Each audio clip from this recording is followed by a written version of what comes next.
Hi everybody. It's a takeover, of course. May 12th. I'm doing what I gotta do, take over. No disrespect to Lomachenko and Leonardich. You know, wish you guys nothing but the best, but I'm here to take over the show.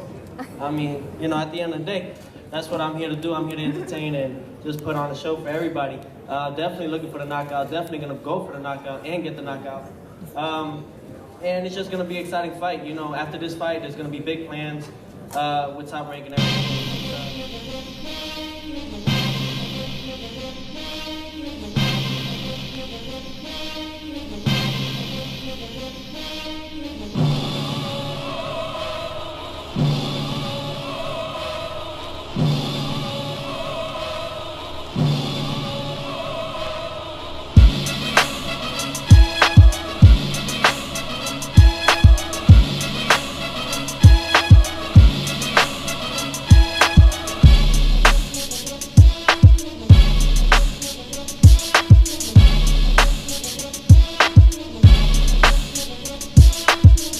And then also I did talk to Lomachenko, and I tried asking him, you know, what he thought of you. He said he doesn't think of you at all. Do you think, I mean, he's just kind of putting on a front or saying that? He can't, no, he knows who I am, yeah. Obviously. He just can't acknowledge. That's all it is. He just can't give me the credit. Him as a world champion, he can't say that, okay, this guy is coming up and this guy is getting there. So obviously he knows about it, and he's seen us, and he knows what we do in the ring. Now, do you think or foresee a fight with him really coming together, though? Do you think he really would take that fight as well? I don't believe he would. Why is that? So many excuses. He said that he wouldn't fight us unless we have the world title. So let's see what happens. Let's see what happens when we get the world title. What's his next excuse? But what do you think it is that makes him so, you know, that makes him not want to fight you in there? I just think that the man does not want to fight me. I don't know, Helen. I just don't. I truly believe he does not want to fight me. Do you think stylistically just a bad matchup for him? It could be. It could be a lot of things. I don't know what he thinks in his head, but by the way it looks of it and everything, I don't think that he does want this fight. Absolutely not. I don't think, I mean, of course it's been brought up. He'll rather fight a Gervonta Davis before he fights Teofimo Lopez. James Bowers from FightHype.com. Teofimo Lopez looked like a world beater tonight. Do you see him winning a world title this year? That depends. Are you going to put him in with a guy who has a world title? If so, he's going to win it. You know, like, he is a sensational talent. When we look at these prospects and we're trying to figure out who's going to be the next pound-for-pound champ or the next elite guy, we're looking for fast, twitchy stuff. We're looking for the stuff that Lopez showed. When you combine that with the kind of punching power he flashes and the technique, it's not like he's the most precise technical fighter in the world, but that's a guy who knows what he's doing. He knows how to box. And then you have the attitude. That said, what does the package I just described say to you? Right? The kind of personality that will be polarizing. A sensational physical package who fights with bad intentions. That's a star. Okay. That's the reality. Who else can Lomachenko fight? You got to find someone that makes it interesting, or else this sensational kind of generational talent spends his whole career and never gets to be in the kind of fight we want to see him in. Again, not his fault. Rigondeaux couldn't do it. The Axeman couldn't do it. They're really, really good fighters, and they just can't even test them. When you see a guy like Lopez, 21 doing that, you go, that guy. I want to see Lomachenko fight that guy. If not right now, kind of in the not too distant future. And for that's because he's a star. He has a star quality in and out of the ring. Lopez does not see himself as an opponent. He sees himself as the star, himself as the champ. That's why a Lomachenko fight is so interesting. By the middle of March, when the pregnancy starts and your latest placenta, that means L just entered.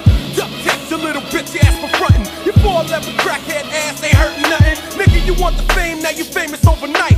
Famous for getting fucked by a stick of dynamite. You weak nigga, you about to die up in your sleep. The overlord of rap will never meet defeat. Pain and agony, I don't touch them zones. Fucking epileptic lyrical methods is my throne.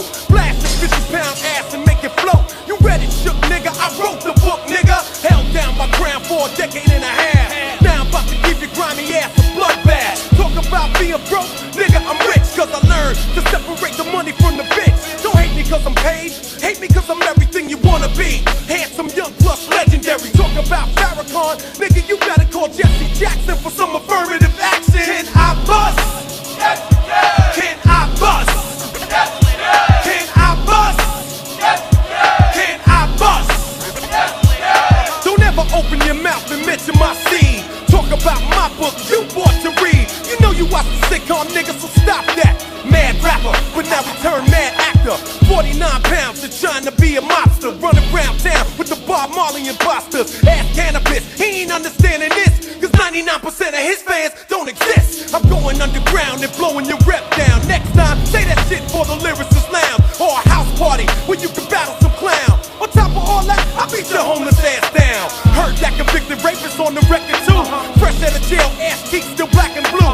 Tell me about the things ear biter taught you. How to bust another two. Yeah, that's but a bull. You be decomposing, but you frozen because my title's golden. Steady rolling in the world that I'm controlling. Vanguard awards are for kings who did tours. Climb platinum mountains to pray to the Lord. Talk about my first and second and third born. Now I got a fourth. Cannabis, but he cut off from the riches of my empire. I'm like a people thought he had to retire, but found a new can of puss to hire. You're hardcore, in a sense like Heather Hunter, but definitely not with the lyrics that drop thunder. Found you in a trash can, hot black cause you scared to bust. Nigga, it's hard to trust. Can I bust? Yes, you can. Can I bust? Yes, you can. Can I bust? Yes, you can. Can I bust? Yes, now break it down for me. See, I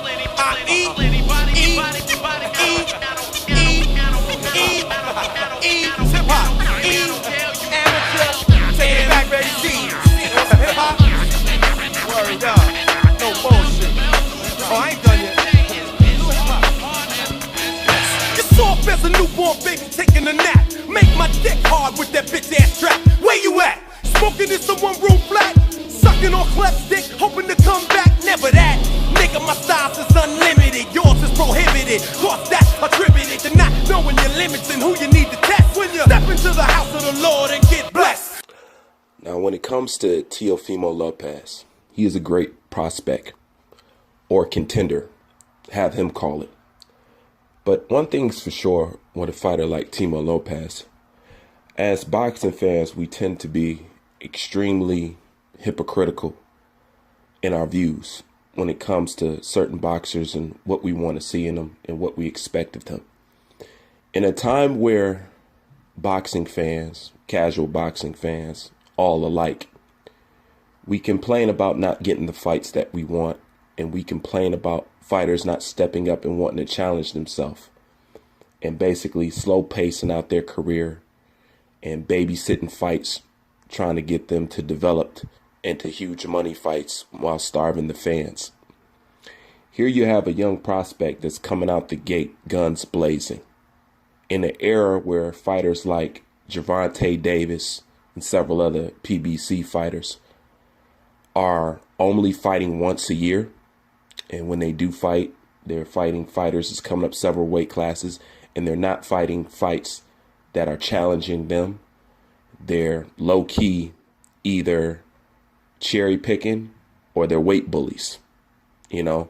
So for the most part, we complain about the inactivity of fighters and them not giving us the fights that they want. Then we have a fighter like Timo Lopez who comes on the scene, who's demanding to be challenged, who wants to move fast, who wants to move and shake like a champion and wants to be known as a champion, talks like it, walks like it, performs like it, give you knockouts like it. And this is a guy we're telling to slow down. Take your time. You need to do this. You need to do that. Although TEOFIMO Lopez does need to grab a strap to add some value to his name so he can secure those deals and those fights that he wants. Beyond that, you have a guy who's ambitious. And when you're ambitious, you talk like this and you make moves like this and you request challenges like this. So for us as boxing fans, to me, it seems ass backwards and asinine for us to try to dim down this brother's light when we're living in an era where we can't get these guys to fight each other. You know, it's rare what people like Mikey Garcia has done. but secretly that's what we all want to see in fighters. We want to see good fights. You know what I'm saying? Not necessarily those that'll probably always line up with unifications and undisputed. We're for that too, but we also want to satisfy our fight itch. There's certain people we just want to see mixed up. We want to see you challenged. And this kid wants to challenge himself. So who are we as boxing fans to try to stifle his growth, to try to tell him he needs to slow down, to try to tell him he needs to earn something? I think Teofimo Lopez is well aware of what he needs to earn, but he's only trying to earn what is necessary to get him in a position where he can be the shot caller, where he can be the star that he's aiming to be. So for us to try to say that this guy doesn't deserve something, you'll never know unless you give him the chance. Moving up the ranks at 135, completely ready for like LOMACHENKO. Give him who he wants. Yeah, that's what he wants too. If he wants Loma at the end of the year, give him Loma at the end of the year. You give him a chance against Loma at 135? Of course, yeah. Nobody gave Floyd a chance when he fought Gennaro Hernandez. He'd only been pro 2 years, 18 fights. So I don't know if Lopez is Floyd Mayweather-esque, but if he wants it and his dad wants it, give it to him. I think Teofimo, maybe right now he's too young, you know, like not experienced enough. But I think Teofimo's gonna be a big threat for Loma. Let me tell you what happened. Thursday night at the hotel lobby in New York, Teofimo's dad goes over to Lomachenko and in front of everybody tells him, "My son will F you up. My son will run through you." And of course, everybody at Top Rank got mad at the dad for saying that, like, you know, for being in the guy's face. But I told him, listen, that's how you get fights. Exactly. That's how you get fights. That's how big fights happen. That's how Lara called out Canelo at the press conference. He got the fight. Yeah, fuck no. That's good. He'll get the fight, and he's got a chance. I think Teofimo's got a chance of beating Loma. Loma's too small, man. Well, one thing's for sure. Teofimo Lopez understands that he needs to get himself in the position to get to where he's going. And he shows and he speaks as if he completely understands what he's doing, what he wants out of this game, and what is the legacy he wants to leave behind and how he wants to do it.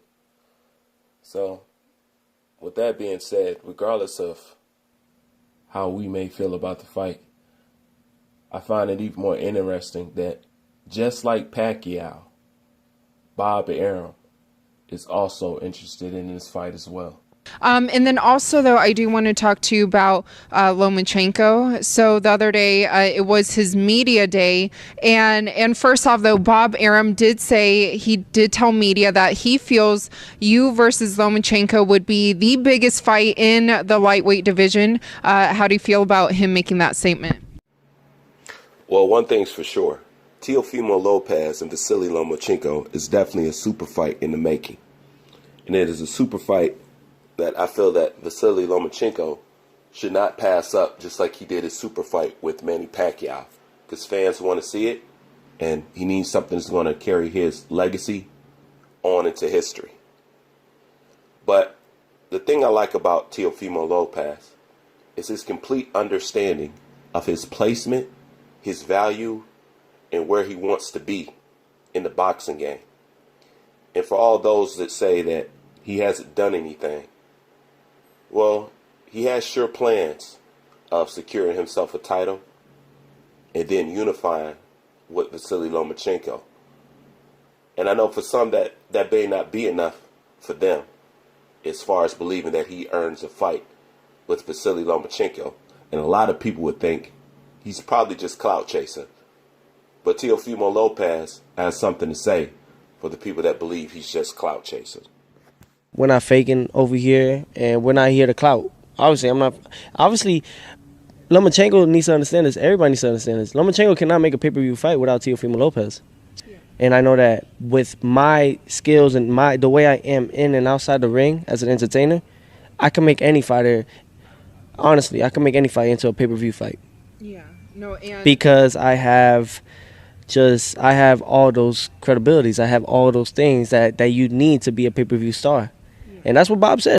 Lomachenko's been pro for what, 6 years? Yeah. And I'm speaking facts. 6 years.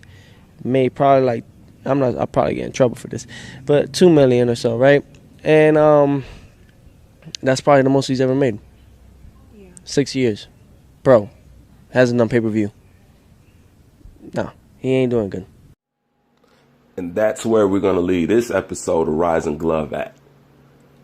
What does it say when a prospect can say to a champion, you will not make pay-per-view without me?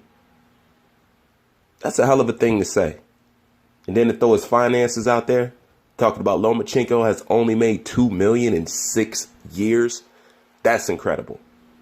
You have to understand, just like Deontay Wilder, up until recently, Deontay Wilder has never touched pay-per-view. And that's one thing we always say. If he's such a star, how come he's never been on pay-per-view? We say this about Wilder all the time. Well, he recently made pay-per-view, but because of Tyson Fury. But we obviously know that there's something wrong there. You're supposed to be this, you're supposed to be that, but yet they can't sell you on a pay-per-view platform. Well, when you look at Vasily Lomachenko, skilled up to the gills, nothing but talent, nothing but skill, but yet and still, 6 years, no pay-per-view. And even Teofimo Lopez is currently going to make his first pay-per-view appearance. A prospect. Anyways, we will continue to monitor this young man's career and see if his glove can keep rising. Leave your thoughts in the comment section. Bruce Vane, I'm out. May 12th, I'm doing what I gotta do, take over. No disrespect to Lomachenko and Leonardo. You know, wish you guys nothing but the best, but I'm here to take over the show. I mean, you know, at the end of the day, that's what I'm here to do. I'm here to entertain and just put on a show for everybody. Definitely looking for the knockout. Definitely gonna go for the knockout and get the knockout. By the middle of March, when the pregnancy starts in your latest placenta, that means L just entered. Duct tape your little bitch ass for frontin'. Your 4'11" crackhead ass ain't hurting nothing. Nigga, you want the fame, now you famous overnight. Famous for getting fucked by a stick of dynamite. You weak nigga, you about to die up in your sleep.